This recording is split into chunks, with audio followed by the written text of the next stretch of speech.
નમસ્કાર મિત્રો, તો આજે આપણે જોઈશું જીએસએસઈ જે પરીક્ષા નજીકમાં જ છે, જ્ઞાન સાધનાની જે શિષ્યવૃત્તિ છે, જે પરીક્ષા છે જ્ઞાન સાધના શિષ્યવૃત્તિ પરીક્ષા એ મિત્રો નજીકમાં છે. તો આપ સૌ એની તૈયારી કરતા હશો.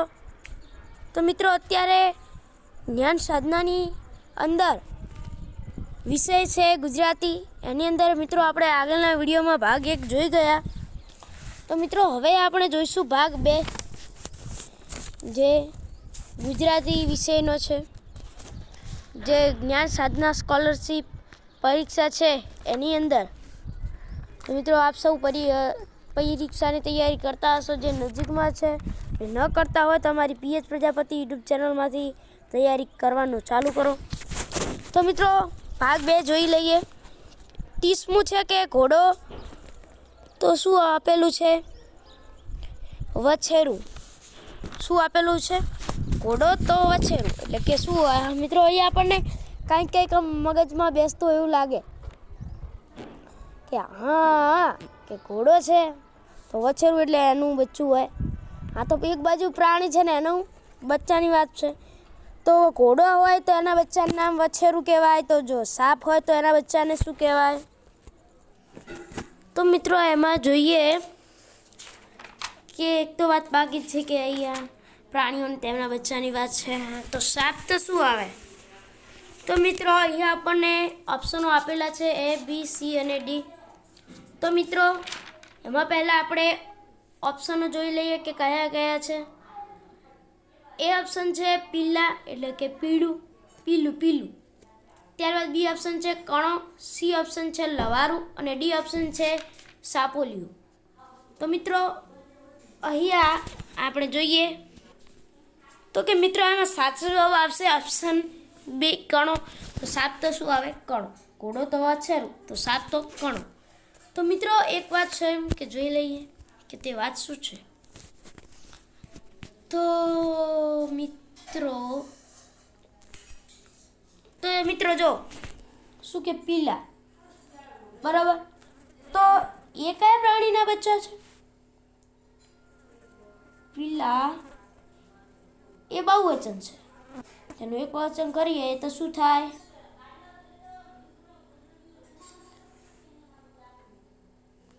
પીલું એ એક વચન છે. તો મિત્રો પીલું એ કયા પ્રાણીનું બચ્ચું છે? તો મિત્રો એ મરઘીનું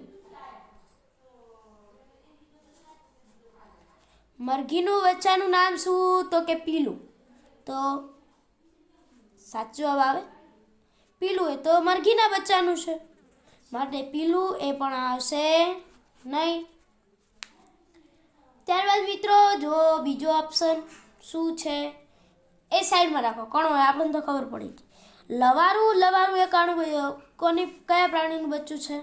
તો મિત્રો લવારું એ બકરીનું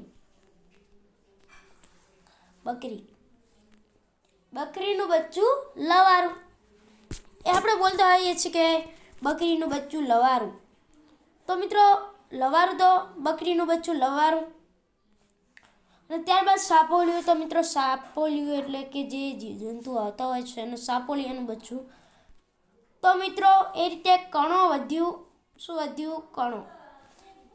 આ પ્રશ્ન યાદ છે? તમને યાદ ના રહે કે કણો એટલે શું? આવું તો કે ભણવામાં જ નહોતું આવ્યું. પણ મિત્રો તમે જે એક વખત ચોપડી વાંચી હોય તો ખબર પડે કે કણો એટલે શું.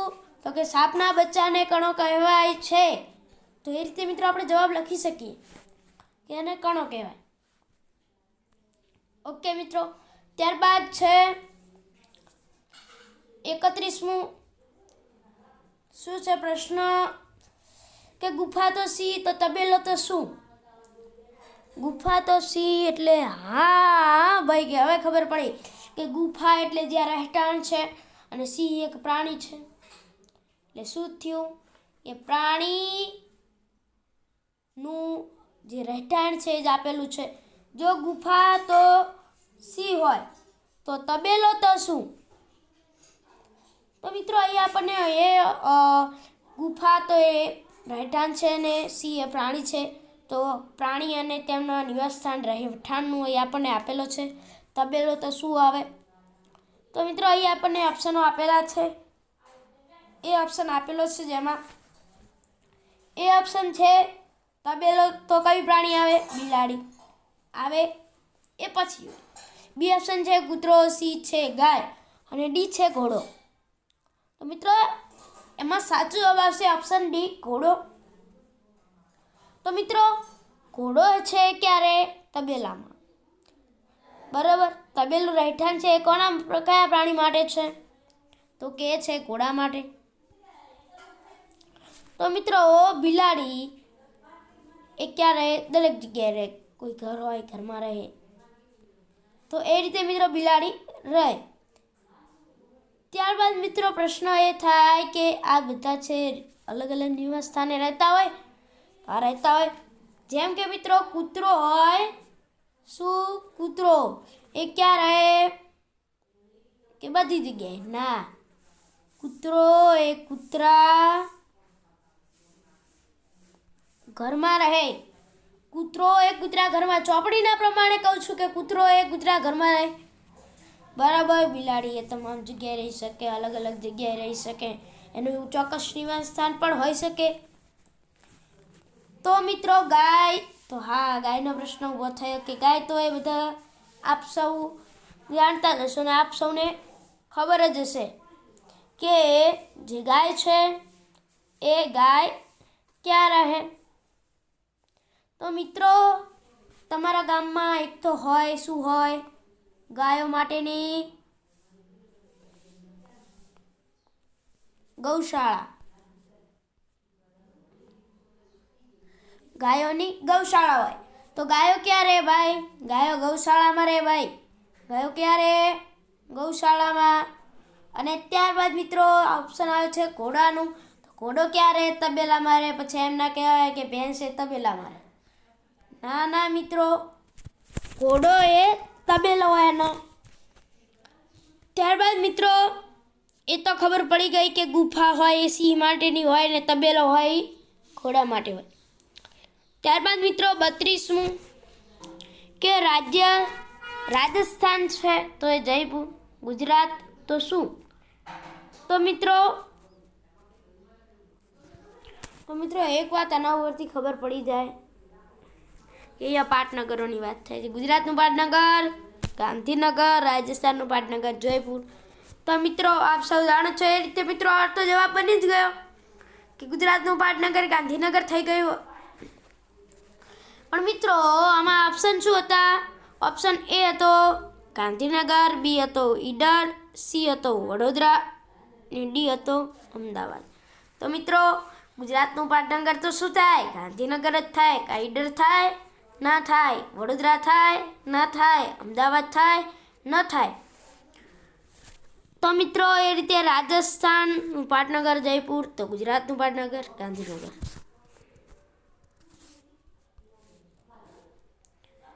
તો મિત્રો ત્યારબાદ 33મું કે મહારાષ્ટ્ર, મુંબઈ, કર્ણાટક તો શું આવે?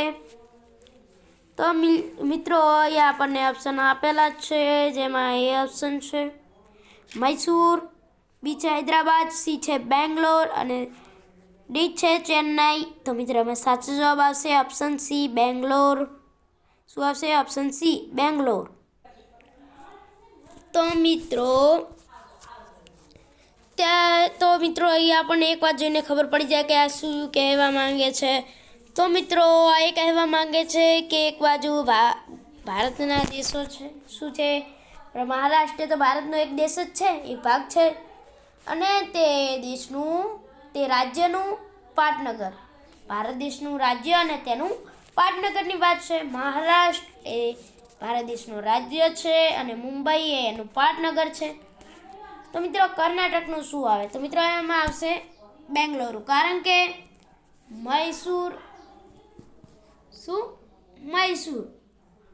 મૈસૂર એ તો મિત્રો કર્ણાટકનું પાટનગર થાય નહીં. થશે? ન થાય. તો મિત્રો ત્યારબાદ હતું હૈદરાબાદ. શું હતું? હૈદરાબાદ. મિત્રો હૈદરાબાદ એ તો તેલંગાણાનું જે રાજ્ય છે એનું પાટનગર છે. ત્યારબાદ મિત્રો ચેન્નઈ તો મિત્રો ક્યાં એ તો છે ચેન્નઈ એ મિત્રો તમિલનાડુ રાજ્યનું પાટનગર છે. તો મિત્રો એ પણ આવશે નહીં. તો મિત્રો વધ્યું ઓપ્શન સી બેંગ્લોર. તો મહારાષ્ટ્રનું પાટનગર મુંબઈ હોય. તો મિત્રો કર્ણાટક રાજ્યનું પાટનગર બેંગ્લોર થાય. હા થાય. ત્યારબાદ 34મું કે કરોળિયો તો કીટક તો ચામાચીડિયું શું? અહીંયા મિત્રો આ એ ઓપ્શનો આપેલા છે. સસ્તન પ્રાણી, બી છે સરીસૃપ, સી છે ઉભયજીવ અને ડી છે પક્ષી. તો મિત્રો એમાં સાચો જવાબ આવશે ઓપ્શન એ સસ્તન પ્રાણી. તો મિત્રો સસ્તન પ્રાણી આવે કારણ કે ચામાચીડિયું એ છે સસ્તન પ્રાણીમાં.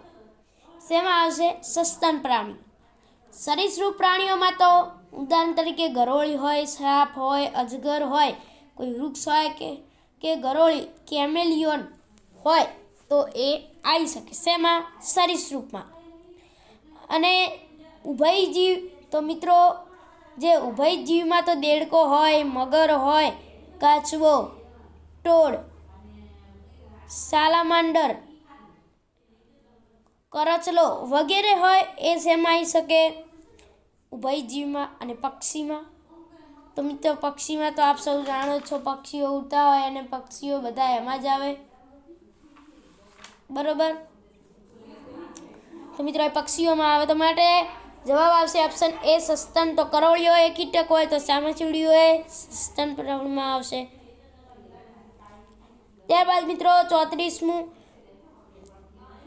છે એમાં કે સસ્તન પ્રાણીઓમાં બીજા કયા કયા આવે? તો સસ્તન પ્રાણીઓમાં મનુષ્ય આવે, ચામાચીડિયું, વહેલ, ડોલ્ફિન, બતક, ચાંચ, ભેંસ, હાથી, ઘોડો વગેરે આ બધા મિત્રો આ બધા છે સસ્તન પ્રાણીમાં આવે. ત્યારબાદ મિત્રો 35મું કે શિક્ષક તો ચોક, માછીમાર તો શું? તો મિત્રો અહીંયા આપણે તમે એક વાત મગજમાં ધ્યાનથી જોઈ લો કે શિક્ષક તો ચોક તો હા શાળામાં શિક્ષક એ શાના વડે લખે? ચોક વડે પાટિયા પર લખે. તો માછીમાર શેના વડે માછલીઓને પકડે? એ ઓપ્શન છે હથોડો, બી છે નખલી, સી છે જાળ અને ડી છે આંબળો. તો મિત્રો એમાં સાચો જવાબ આવશે ઓપ્શન સી જાળ. મિત્રો જે માછીમાર છે એ જાળ વડે માછલીઓને પકડતો હોય છે. કોઈ દિવસ તમે જોયું કે હથોડા વડે પકડે? ના મિત્રો એ હથોડા વડે પકડે નહીં. બરાબર મિત્રો. તો એ રીતે માછીમારી જાળનો ઉપયોગ કરીને માછલીઓને પકડે. તો મિત્રો એ ઓપ્શન હતો હથોડો. તો હથોડોનો કોણ ઉપયોગ કરે? તો કે જે શિલ્પી હોય, મૂર્તિઓ બનાવતો હોય કોઈ પથ્થરમાંથી, તો એ હથોડોનો ઉપયોગ એ શિલ્પી કરે. બરાબર. કોણ કરે? તો કે શિલ્પી. ચોક તો એ તો શિક્ષક જ કરે.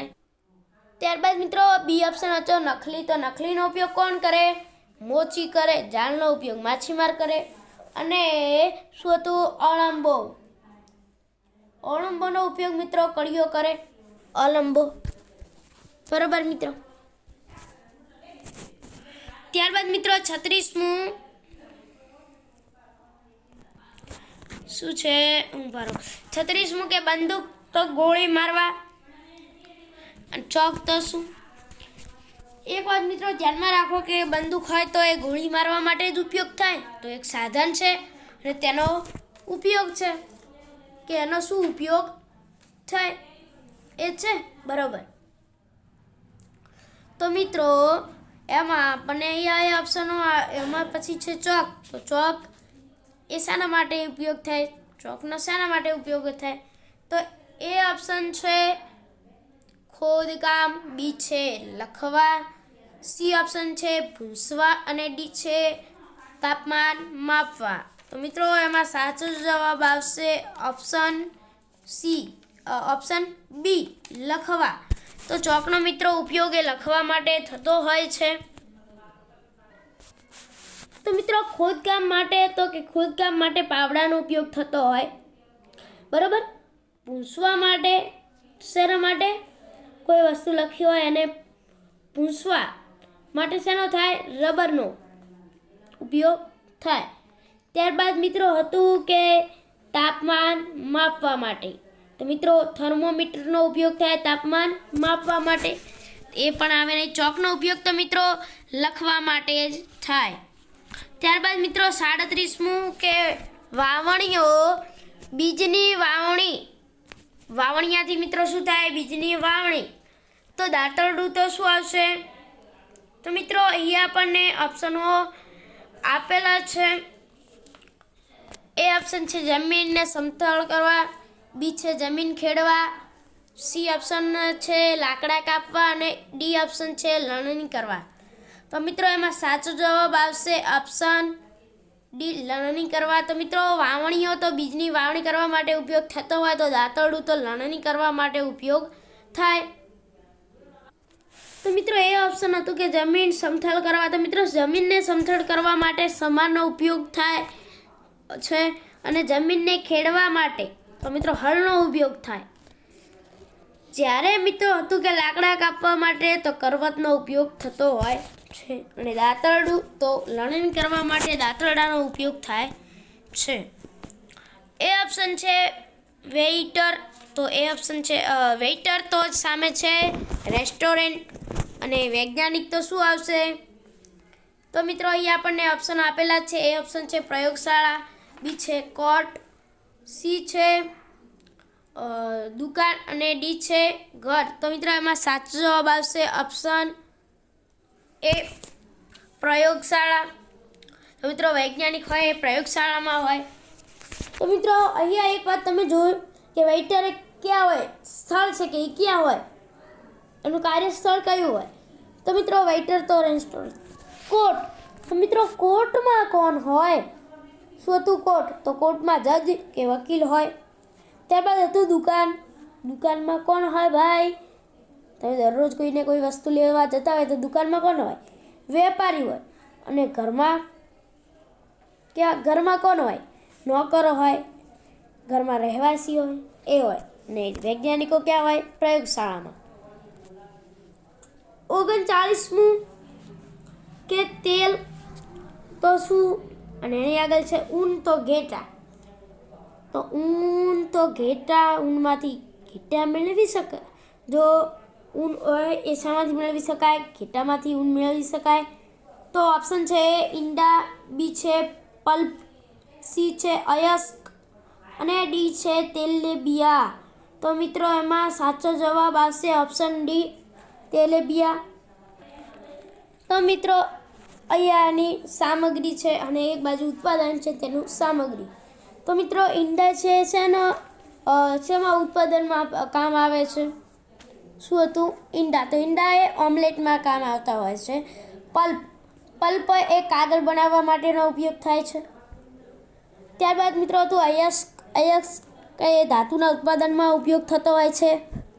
ત્યારબાદ તેલબિયા એ તેલમાં ઉપયોગ થતો હોય છે. ત્યારબાદ મિત્રો ઓપ્શન છે 40મું શું છે કે પૂજારી તો મંદિર, શું હોય તો વહાણ. એટલે મિત્રો કે પૂજારી હોય એ મંદિરમાં જ રહે, એટલે એ બાજુ વ્યક્તિ છે ને તેનું કાર્યસ્થળ છે. પૂજારી એ મંદિરમાં હોય તો વહાણ ક્યાં હોય?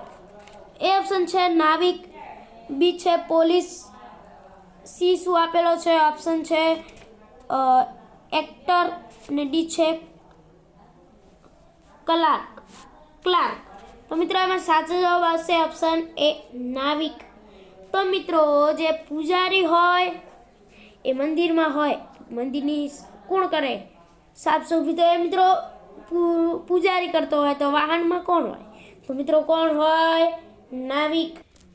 તો મિત્રો એક તો વાત પાકી જ છે કે આ વ્યક્તિને તેનું કાર્યસ્થળ છે, કારીગરનું કાર્યસ્થળ છે. તો મિત્રો એમાં હતું નાવિક, તો એ વાહનમાં આવે છે, બરાબર. તો ત્યારબાદ મિત્રો હતું કે પોલીસ. શું હતું? પોલીસ. તો મિત્રો પોલીસ ક્યાં હોય? તો પોલીસ એ પોલીસ સ્ટેશનમાં હોય. ત્યારબાદ શું હતું? એક્ટર આપ સૌ નામ સાંભળી જશે કે એક્ટર છે, ઓલા ભાઈ એક્ટર છે. તો મિત્રો એક્ટર એટલે કે સ્ટેજ, એનું કાર્યસ્થળ કયું છે? સ્ટેજ. તો મિત્રો ત્યારબાદ હતું ક્લાર્ક. શું? ક્લાર્ક. તો એનું કાર્યસ્થળ હોય ઓફિસ. શું હોય? ઓફિસ. મિત્રો પૂજારી હોય તો મંદિર અને વાહન હોય તો શું હોય? નાવિક હોય. તો મિત્રો આ જોયું આપણે તેમના વ્યક્તિ, કારીગરો અને તેમનું કાર્યસ્થળ.